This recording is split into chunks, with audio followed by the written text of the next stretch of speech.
Bueno, una encuesta realizada por Tú Influyes midió el impacto que ha tenido esta crisis por el coronavirus y la percepción que tiene la ciudadanía en torno al actuar de las autoridades. Entre sus resultados, lo que destaca mayormente es que un 71% dijo tener poca o ninguna confianza en la información que entrega el gobierno.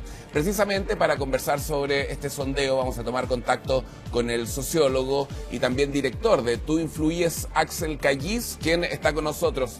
Axel, gracias por estos minutos. Buenas tardes. Hola, Cari, buenas tardes. Bueno, lo primero, partamos entregando el marco teórico, los instrumentos, cómo se obtiene esta información, quiénes fueron encuestados, cuándo y cómo. A ver, esta es una encuesta a 1.800 personas, 1.804, que tiene una cobertura de 202 comunas y representa aproximadamente el 83% del territorio nacional. La hicimos entre el domingo, lunes y martes.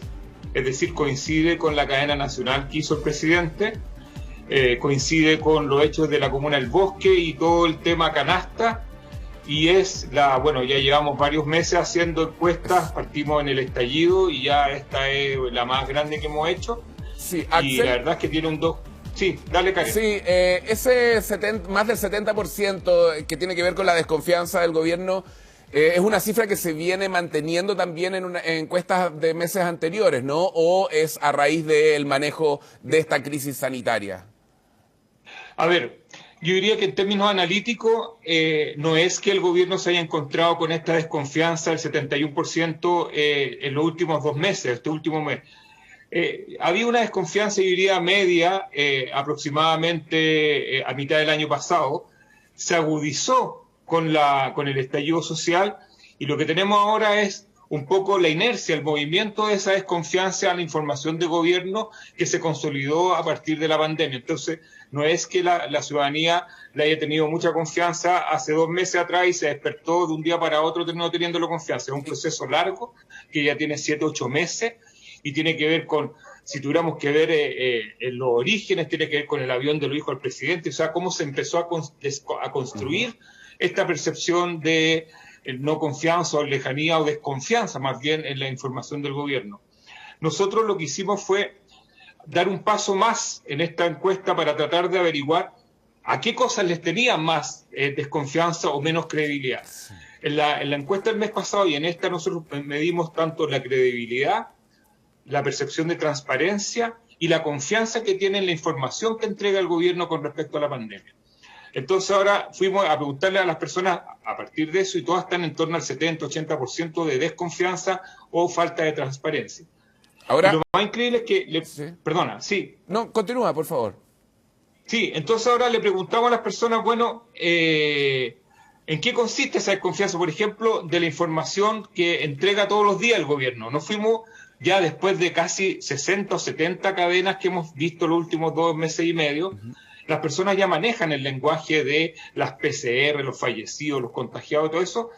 Y hicimos 2 preguntas. Una, ¿cuál es la información que creen más fidedigna? Y evidentemente las personas le atribuyen una mayor credibilidad a lo que son el número de contagiados.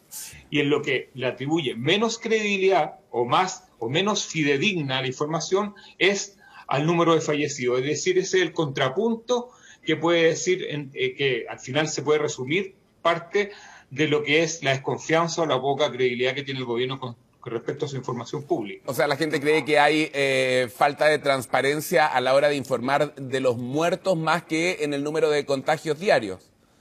Absolutamente. Yo diría que el número de muertos, el número de fallecidos es lejos, lo más está cercano al 40% de las personas que dudan de la credibilidad o lo encuentran menos fidedigno, por llamarlo de una forma. Ahora, esto repercute también, perdona, Karim, sí, en la percepción que tienen las personas con respecto a la gestión de la pandemia con otros actores. Y ahí también medimos, y evidentemente son los alcaldes y las alcaldesas de este país los que tienen mejor nota. Cerca del 41% tiene nota 6 o 7 los alcaldes, luego el colegio médico, y muy después y muy atrás aparece el ministro, el presidente y el gobierno con cerca de un 9% de personas que le entregan una nota 6 o 7. Ahora, claro, cuando hablamos de este nivel de desconfianza, que es similar al de hace un mes, no ha variado mucho, es más preocupante porque estamos hablando de una crisis sanitaria donde está en juego la vida de las personas. Entonces, que haya una desconfianza ahí es mucho más grave aún. Ahora, cuando se habla de esta desconfianza hacia el gobierno, ¿ustedes tienen focalizado si es que se trata de la figura del presidente, el ministro de Salud, el gobierno en general, el gabinete? Cuando hablamos de desconfianza, ¿hacia quién es? ¿Es a la figura del presidente o es hacia el manejo en general de toda la estructura gubernamental? Sí, no, mira, es casi muy parejo, o sea, el presidente, el ministro y el gobierno están todos en torno a una gestión, llamémosle positiva, nota 6 o 7 del 10%, y la aprobación del presidente, que también la medimos, está en torno al 15%. Sube 2 puntos, ¿no? Sí, sube 2 puntos el presidente. O sea, igual es contradictorio eso, por una parte, el nivel de desconfianza y de incredulidad es sobre un 70%, pero igual el apoyo al presidente aumenta 2 puntos, ¿no? Está en torno a un 15%.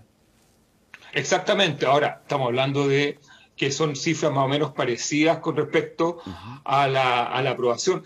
Pero nosotros hicimos una pregunta que anda dando vueltas, sobre todo desde la perspectiva de la gestión en Europa con respecto al coronavirus y a la gestión sanitaria, donde no necesariamente es el ministro de Salud o el Ejecutivo el que aparece en primera línea, sino que algunos médicos, epidemiólogos o infectólogos los que son el rostro de la crisis. Y nosotros le preguntamos a la gente, bueno, ¿quién debería conducir esta crisis? Y un 64% nos dice que debería ser el gobierno, el colegio médico y los alcaldes, como una mesa tripartita, que son los que deberían darle la gestión, deberían ser aquellos que de una u otra forma encabezan y le prestan, llamémosle, credibilidad al gobierno para gestionar la crisis. Que no esté todo tan centralizado, tal vez, Axel, en una sola persona, como en este caso el ministro, ¿no? Lo que plantea... Exactamente. ¿Ah? Exactamente. O sea, de hecho, por ejemplo, uno ve la gestión de la crisis todos los días en España, y el que habla es Fernando Simón, que es un científico, y el ministro de Salud habla muy poco. Entonces, el modelo que ha elegido Chile de centralizar todo le genera también los problemas de que va dejando gente afuera. Te voy a poner un solo dato. Cuando nosotros preguntamos ahora en esta encuesta, ¿cuál factor cree usted que ha sido el más determinante en el aumento de la pandemia en la región metropolitana? Un 33%, es decir, la alternativa mayoritaria, dice que es el discurso del gobierno sobre la nueva normalidad y el retorno seguro. Y recién con un 24%, la necesidad de los habitantes salir a trabajar. Es decir, las personas están muy conscientes de lo que habla el gobierno en esta pandemia. Y en ese sentido es delicado, llamémosle por la obediencia ciudadana, que tengamos una credibilidad o un gobierno débil desde el punto de vista de la credibilidad. Sí, es importante eso que tú planteas respecto a el llamado a nueva normalidad y lo que la gente entiende como que ha coincidido con el aumento, con que se disparara la curva. Ahora, hay algunas figuras que sí han tenido un rol más activo, han ido surgiendo nuevos liderazgos también a partir de esto. ¿Los midieron ustedes? ¿Consultaron cuáles son? Nosotros separamos, y esto lo venimos haciendo... separamos, llamémosle, los nombres, las personalidades que surgen con la pandemia de aquellos que ya tienen alguna trayectoria como candidatos permanentes, como Joaquín Lavín o Jadwe, o aquellos rostros que habían aparecido en el estallido social. Entonces juntamos cerca de 40 nombres, hicimos un pretest, dejamos 15, y esos 15 nombres los medimos en esta muestra nacional, y ahí evidentemente no hay dos señales. Es la presidenta del Colegio Médico, Isquia Sichel, la que logra concentrar casi el 40% de las preferencias en términos de percepción de futuro con respecto a la política. Es decir, Isquia Sichel marca una tendencia bastante contundente. Le sigue el alcalde Rodolfo Carter, Katy Barriga, Codina, Sebastián Sichel, Briones, todas figuras más bien ligadas a la derecha, es decir, la oposición no ha logrado introducir ningún nombre y el único que existe es la presidenta del Colegio Médico. Sí, importante lo que comentabas, que a la respuesta de la pregunta de quién debería conducir la crisis no es una persona, sino que aparece como un colectivo, una mesa, ¿no es cierto?, integrada por diversos sectores. Pero ¿qué otros datos relevantes sacaron en la encuesta? Hay una pregunta que tenía que ver también con que si la gente conocía a alguien que estuviera contagiado o que hubiese dado positivo, ¿no? Esa fue otra de las interrogantes. ¿Cuál es el resultado de esa pregunta? Sí, a mí esa pregunta, yo la verdad llamé a un médico hoy día en la mañana para preguntarle si era mucho o poco, porque nos llamó la atención, porque preguntamos si conoce o ha oído de alguien de su entorno directo que esté o haya estado contagiado con el coronavirus. Cada uno define lo que es un entorno directo. Para una persona puede ser muy pequeño y para otro puede ser muy alto. Y un 30% dijo que tenía a alguien en el entorno directo contagiado o había estado contagiado con coronavirus. Lo cual para mí me sorprendió porque es mucho más de lo que uno cree. O sea, de lo que uno ve en la televisión, porque uno dice, bueno, si hay 60.000, 70.000 infectados y hay un 30% de personas que conocen a alguien, quiere decir que parece que hay más infección. Ahora, lo que sí llama la atención es la diferencia a nivel de regiones. Es decir, la percepción de contagio en el área metropolitana es mucho más alta, tiene un 42% versus la zona norte que un 20% o el sur un 21%. Es decir, se ha ido concentrando, tal cual lo reflejan las cifras de contagio, todo el fenómeno en el área metropolitana. Bien. Axel, finalmente, ¿crees tú que el gobierno ha tenido un giro, al menos en los últimos días, en la reunión con los alcaldes, en haberlos hecho partícipe en la entrega de estas cajas con alimentación también, dejar que ellos se hagan cargo de a quienes van a llegar estas cajas? ¿Hay un giro tal vez en cómo el gobierno estaba enfrentando esta pandemia, hacerlos más partícipes? Sí, yo creo que esto ya haciendo un análisis que separa la encuesta, yo creo que el primer giro lo hizo el presidente el domingo en la noche, cuando reconoce que no lo vieron venir, que esto era mucho más grande tenía mayor descontrol de lo que podía establecer el gobierno, pero insisten en sumar a los alcaldes, a los médicos, al consejo asesor, a los actores de la pandemia, cuando ya hay resultados que son malos. Es decir, en el diseño original, que por ejemplo la entrega de canasta deberían haber estado los alcaldes presentes, porque los alcaldes conocen no solamente lo que son las redes de beneficiarios, sino que también a dónde están los nichos de personas, como le llaman, los invisibles, aquellos que no están ni con el Registro Nacional de Hogares, no aparecen en los listados del gobierno, sino que son esas personas que están en el mundo de la economía informal, los extranjeros, es decir,